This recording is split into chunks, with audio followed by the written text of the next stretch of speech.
Welcome and welcome back 紙牌塔頻道。今日嘅主題係財富牌，我已經抽好㗎啦。咁我會感覺到今日嘅總能量就係、對於 collective 你係踩過好多窿之後，到今日你仍然唔放棄，能夠希望揾到一個財富自由之路。所以我會感覺到就係、所謂踩過好多窿嘅就係、可能係你過往嘅，你希望喺呢個財富自由之路上邊，你係踩過好多坑啊，亦都可能係失敗過好多次啊。但係最終我會感覺到其實你係仍然唔放棄，希望能夠揾到一條達到財富自由之路嘅呢個方向咯。而同時間我亦都會感覺到喺你心目中就係、你希望揾到一個伯樂，你希望而家能夠出現一個伯樂向你遞出橄欖枝，係能夠賞識到你，賞識你嘅計劃。因為我會感覺到其實對於 collective 你嚟講，現階段你係感覺到有好多重擔啦，有好多責任喺呢個膊頭上邊，所以其實你係希望盡快揾到一個方法，能夠將呢個重擔卸下。而我亦都會感覺到其實 collective 你最需要做嘅就係、如果你希望有一個伯樂出現嘅時候，我會感覺到係將會有啦，牌嘅能量話俾我聽。但係最緊要係有耐心去等待呢一個伯樂出現啦，唔好心急啦。而亦都另外一樣嘢，collective 你現階段你最需要做嘅就係、縱使你現階段係會感覺到有好多重擔啦，有好多嘅責任喺你個膊頭上面嘅時候，係需要你背住呢啲責任向前進嘅時候，但係唔好迷失自己啊！相信自己嘅能力，相信自己嘅價值。唔好因為現階段嘅一啲嘅困難或者障礙之下而去質疑自己。而另一方面就係、如果對於 collective 你嚟講，你係希望能夠卸下呢個重擔責任嘅時候，我覺得係要等待咯。我感覺到係個等待嘅能量喺度，之後我會再抽再抽一啲牌，睇下會唔會有更加多嘅解釋嘅。所以今日調翻俾你嘅建議，我會感覺到係唔好放棄自己嘅夢想，縱然係你現階段你睇到你嘅前路有好多困難，又或者可能喺你呢個財富之路上邊，你係感覺到有好多嘅障礙喺你嘅前邊，但係調翻希望你唔好迷失自己，唔好失咗呢個方向，希望你能夠向住呢個自由之路嘅目標而前進啦。而另一方面就係、最緊要你係一定要有一個決心，有嗰個堅決嘅意志喺度向住呢個目標而前進。而另一方面就係、我會感覺到就係、當 collective 你能夠下定呢個決心，唔好回頭向住自己嘅方向目標而行嘅時候，係最終你會得到一個好嘅結果。跟住我會為每一隻牌再抽多3隻牌，睇下會唔會有更加多解釋嘅。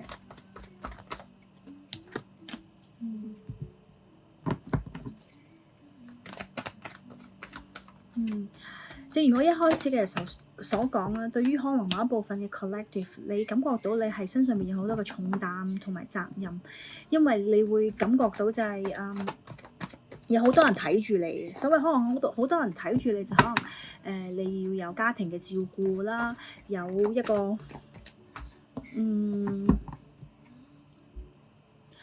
我會感覺到係喺 collective 你嘅能量入邊就係、你會感覺到係你身邊有好多嘅人去睇住你，究竟你呢條財富之路嘅路能唔能夠成功？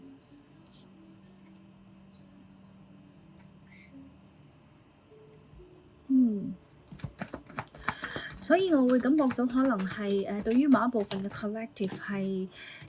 家庭嘅原因啦，你希望能夠令到你嘅屋企人能夠有一個輕鬆嘅生活啦。所以我會感覺到係對於 collective 你嚟講，呢個亦都係個動力。雖然對於你嘅自身嚟講，你係會感覺到有好多嘅責任，有好多嘅重擔喺你嘅膊頭上邊，但係我會感覺到最重要嘅就係、其中一樣就係、其實 collective 係一個好有能力、好有價值嘅人。你係一個做事好成功嘅人，所以就係、同時間，因為我會感覺到係對於 collective 你嚟講就係、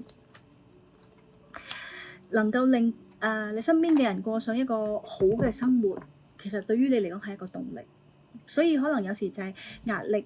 並唔係一件唔好嘅事咯。而另一方面，正如我頭先一開始嘅時候所講啦，對於你嚟講就係你希望能夠盡快將呢個重擔去卸下，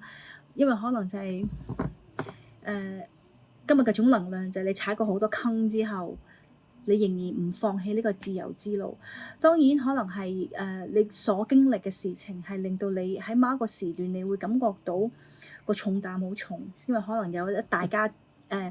你有好多屋企人係需要你去照顧啦，你有嘅另一半有子女等等呢一方面係需要你要照顧，所以我會感覺到其實對於 collective 你嚟講係當然壓力係有啦，但係正如我頭先所講就係其實有時壓力都係某程度上係一個動力嚟咯，所以collective 如果你真係想卸下呢個重擔嘅時候，我會感覺到可能係其實反而你唔好俾咁重嘅壓力唔好俾咁重嘅壓力自己。因為可能就有時壓力唔係你身邊嘅人俾你，就算你會感覺到係身邊嘅人好似係望住你去做事情嘅時候，你呢個其實可能唔係你身邊嘅人俾壓力你，佢只不過希望可能係你唔好咁操勞啦，你唔好去時時刻刻就去諗點樣去揾錢嘅啫。但可能對於 collective 你嚟講就係呢個係你自己俾自己嘅壓力。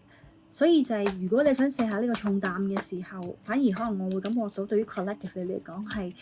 以一個輕鬆嘅心情去面對，我會感覺到係比較會輕鬆一啲咯。當然口講係會輕鬆嘅，但係有時候就係有一啲無形嘅壓力，可能其實就係 collective 你自己俾自己。因為對於 collective 你嚟講，你嗰種希望能夠成功嗰個能量好重啊！你希望自己能夠盡快揾到財富自由之路啦，希望能夠盡快去揾到錢，令到你身邊嘅屋企人啊、親人啊等等呢啲係能夠過上幸福嘅日子咯。而另一方面，對於 collective 你嚟講，你係希望有等待緊一個機會，等待緊個伯樂出現，為你哋出橄欖枝。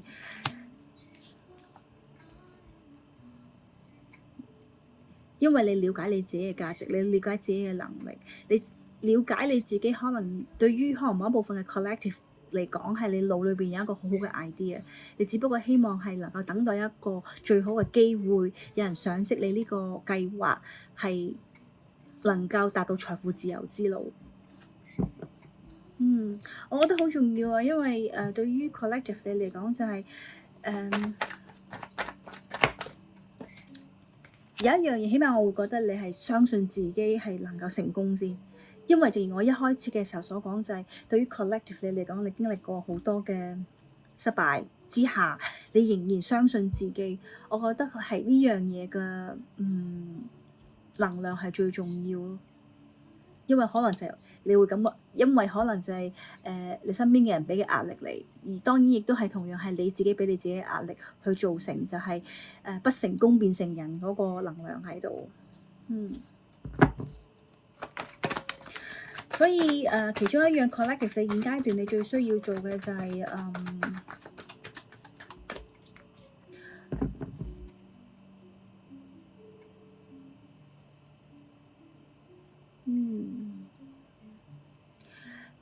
我會感覺到係，如果 collective 你真係想卸下呢個重擔，想減輕呢個壓力嘅時候，最重要係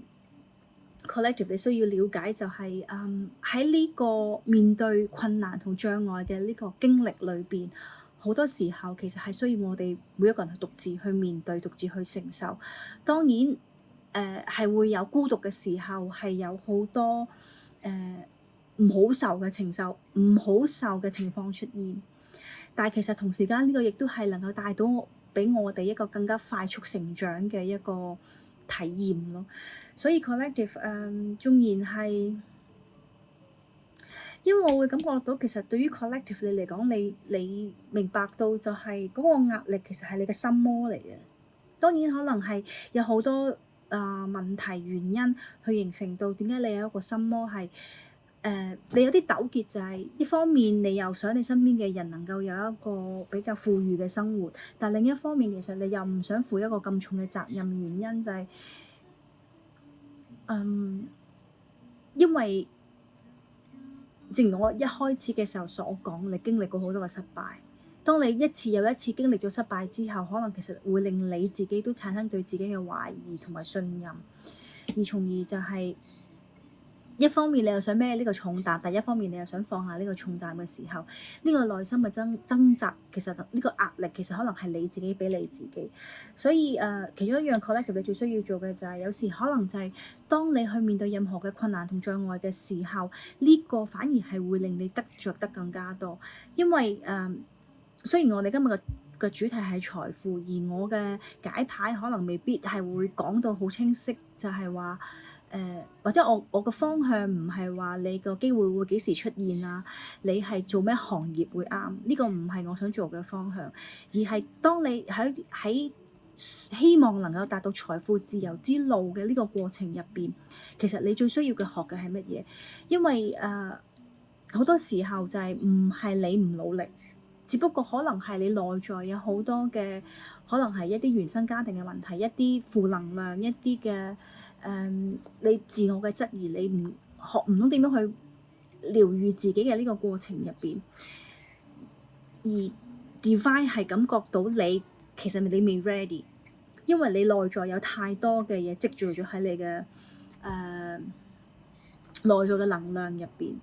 所以就係有時未必係你不停埋頭苦幹去努力，而你當你想揾好多錢嘅時候，但係其實你內在嘅能量太擠爆咗好多負能量，而 Divine 係俾唔到一啲佢想俾你嘅嘢嚟嘅。呢個係好多時候就係，不論係我做財富嘅主題，又或者做愛情嘅主題都好，其實可能我唔係話要預測啲乜嘢，而係希望能夠有緣睇到呢段影片嘅朋友仔明白到就係最首要嘅係我哋要去知道點樣去面對嗰個問題，而唔係一啲類似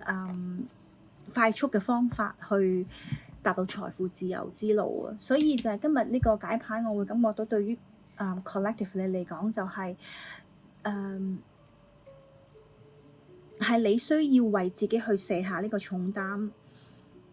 咩意思咧？就係當你相信自己嘅能力，當你睇到你自己嘅價值嘅時候，其實係我點樣形容咧？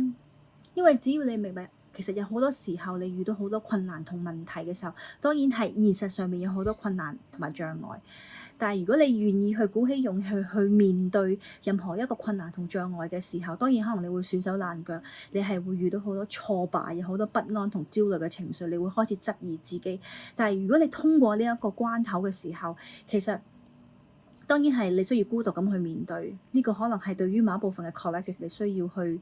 做嘅其中一樣事情咯。但係只要你去鼓起勇氣去面對所有嘅困難同障礙嘅時候，到有一日Divine 覺得你 ready 嘅時候，就算你遇到任何嘅困難同問題都好，你都係會好輕鬆咁去解決之後，係更加會令到你通往財富自由之路嘅呢條路上邊係會更加成功。呢個我會感覺到今日對於 collective 你嚟講，其中一樣最需要做嘅就係，因為好多時候唔好怕遇到困難咯，尤其是喺財富之路上邊，就係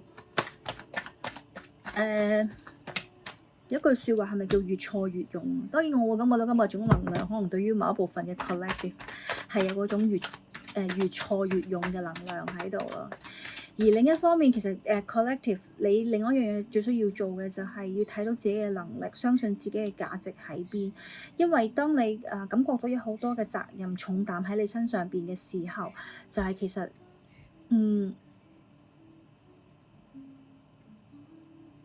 我會咁樣形容咯，因為 Divine 感覺到係你係能夠承擔好多困難同障礙嘅人，而或者係叫做 Divine 俾你嘅考驗，俾你嘅課題。如果你能夠逐一擊破之下，其實對於 collective 你嚟講，不論係你嘅靈性上邊等等，或者係你嘅人生上邊，反而係會得着得更加多。而所謂財富，今日雖然今日嘅 topic 係財富啦，但可能有時其實財富並唔係指真係真實嘅財富，當然有機會係。但係反而其實係當你成就咗自己嘅時候，到你去通往財富自由之路嘅呢個過程入邊，其實反而係會令你更加輕鬆，因為當你經歷過更加無盡嘅問題、無盡嘅課題之後，你承受打擊嘅能力啦、抗壓嘅能力啦、你嘅 EQ 啦，係你不斷提升嘅時候，到你真係可能開創自己嘅事業、開創自己嘅將來嘅時候，係對於你嚟講，可能其實並唔係一啲好大嘅問題咯。因為當有一啲困難障礙喺你面前嘅時候，而可能你過往係經歷過之下，你知道可能你會了解到就係你點樣去解決呢啲困難或者障礙，係會更加成功、更加容易、更加能夠去令你更加容易跨過呢一個困難或者障礙之後去得更遠。因為人係永遠係都要從學習裏邊去成長嘅，OK？所以只要你睇到你自己嘅價值同埋你自己嘅能力喺邊嘅時候，其實係會令到你更加成就到你自己之餘，係當你向住財富自由之路前進嘅時候，其實係你係會更加有方向、有目標，你知道當你遇到差唔多類型嘅事情嘅時候，你應該點樣去解決。而另一方面就係其中另外一樣嘢最需要做嘅就係，如果你等待緊你嘅伯樂出現嘅時候，當然我會感覺到係你對於 collective 你嚟講係有機會去等到啦，因為其實Divine 係睇到你嘅努力，睇到你嘅不屈不撓嘅精神，不屈不撓嘅能量喺度，而佢亦都知道就係，就算你失敗過幾多次都好，你仍然唔放棄自己嘅夢想，唔放棄自己嘅目標嘅時候。而我覺得最重要嘅就係 collective 你願意承擔所有嘅壓力，正如我一開始嘅時候所講，縱然你會感覺到個壓力喺你個膊頭上面好重，但係我會感覺你係冇退縮過去承擔任何嘅責任，你冇逃避過任何你需要解決嘅問題，所以呢個其實對於 collective 你嚟講就係，只要你不停去令自己內在更加成長，你處事嘅能力更加豐富嘅時候，當你開始邁向財富自由之路，你所遇到嘅問題嘅時候，可能其實對於 collective 你嚟講，你係覺得輕而易舉嘅。所以今日跌翻俾你俾 collective 你其中一個第一個嘅建議就係，佢希望你唔好放棄自己嘅目標咯，就算你呢段時間可能你經歷幾多嘅挫敗，經歷幾多嘅失敗都好，因為就係只要你能夠朝住自己嘅目標而行，你完全無懼所有嘅困難同挑戰之下，你最終會揾到一個你最想做嘅方案，向住你自己嘅財富自由之路前進。因為可能對於 collective 你嚟講就係其中一樣，因為你過往嘅試過好多失敗嘅地方之後，你係好想向多方面發展，或者可能係你希望你呢個方法或者你呢一個方案唔 work 嘅時候，你有個後備方案。但我會感覺到 Divine 係希望 collective 你清楚明白到現階段其實當然揾錢係重要嘅，達到財富自由之路都好重要嘅。但同時間都唔好忘卻，其實對於 collective 你自己內心嚟講，你最想做嘅係啲乜嘢？即係可能你想做啲咩小生意？因為好多時候大家都忽略咗物質。忽略咗一啲可能或者應該咁講啦，你將個專注力放咗喺物質上邊，而往往就係忽略咗你自己內在。其實你最想係通過啲乜嘢嘢去達到財富自由之路？咩意思咧？就可能好多時候大家就係為咗揾錢而忘卻咗你自己嘅本質，忘卻咗你自己嘅夢想係啲乜嘢？當然你話你夢想你揾好多錢，當然冇問題嘅。但係我會感覺到 Divine 其中俾 collective 呢一個建議就係，佢希望你能夠將自己嘅技能、將自己嘅一啲興趣或者夢想，通過呢個方向去達到財富自由之路。可能未必適用晒所有 collective， 而係對於某一部分嘅 collective， 如果你現階段嘅你係有一個諗法，就係你可能想開間 cafe， 呢個係你嘅夢想。我會感覺到點解係希望你能夠向住呢個方向去走咯，聽從自己嘅內心去走。而可能喺呢個經歷裏邊，你會遇到好多困難同埋障礙，但係 Divine 係希望 collective 你係唔好俾任何嘅困難同障礙去打敗你，鼓起勇氣向前衝，向住自己嘅目標而行。因為另一個 Divine 俾 collective 你嘅建議就係揸定主意啦，唔好三心兩意啦。因為我會感覺到可能對於某一部分嘅 collective 你嚟講，點解 Divine 會俾一個咁樣嘅建議你？可能就係你好多時候就係起咗個頭之後冇咗個尾，所以就係如果你希望能夠達到財富自由之路嘅呢個過程入邊能夠成功嘅話，你係一定要下定決心向住一個方向而行，而唔好同時間開10個方向之後10個方向係進行咗，可能每個部分開始咗少少之後，係其實最終係放棄咯。所以 collective 揸緊主意去諗一下，究竟現階段對於你嚟講，縱然係你手頭上有10個方案都好，會唔會可能先實踐住1個2個先呢？而唔係10個同時間去實行之下，基本上係可能會影響到你連你自己都唔知自己想點，或者連你自己你都唔知應該下一步點樣行。所以Divine 俾 collective 你嘅建議就係佢希望你能夠揸定主意啦，聽從自己嘅內心去話俾你聽，你達到財富自由之路嘅呢個方向應該點樣行咯。因為我會感覺到 Divine 係希望你能夠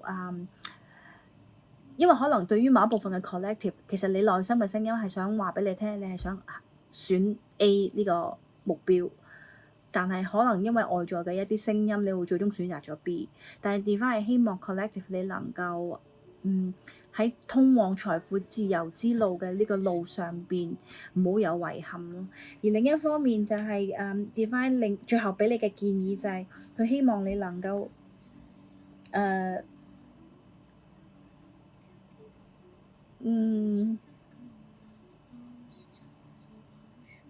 因為我會感覺到 Divine 俾 collective 你最後一個建議就係唔好因為你現階段身上面嘅壓力、身上面嘅責任，去忘卻咗你身邊嘅另一個。因為我會感覺到其實可能對於某一部分嘅 collective 就係你想通往財富自由之路上邊呢個迫切性，而你係忽略咗你身邊嘅人，或者可能最重要係身邊嘅另一半。所以就係喺呢個經歷嘅上邊，Divine係希望你唔好忘卻咗，其實係你身邊嘅另一半嘅支持啦，你身邊嘅另一半嘅關心啦。因為其實對於 collective 你嚟講，你覺得有重擔，因為可能你係為咗屋企人啊嘛。咁唔好因為種種嘅壓力壓迫之下而忘卻咗，就係其實有時候或者應該咁樣形容啦，唔好因為你想揾錢嘅迫切性，而對你身邊嘅另一半嘅支持無視，而同時間覺得理所當然。因為我會感覺到就係，如果喺 collective 你最後 Divine 俾你呢個建議裏邊，如果你能夠承受住所有嘅壓力、所有嘅重擔之下，你仍然能夠保持一個平靜嘅情緒去面對你身邊嘅另一半嘅時候，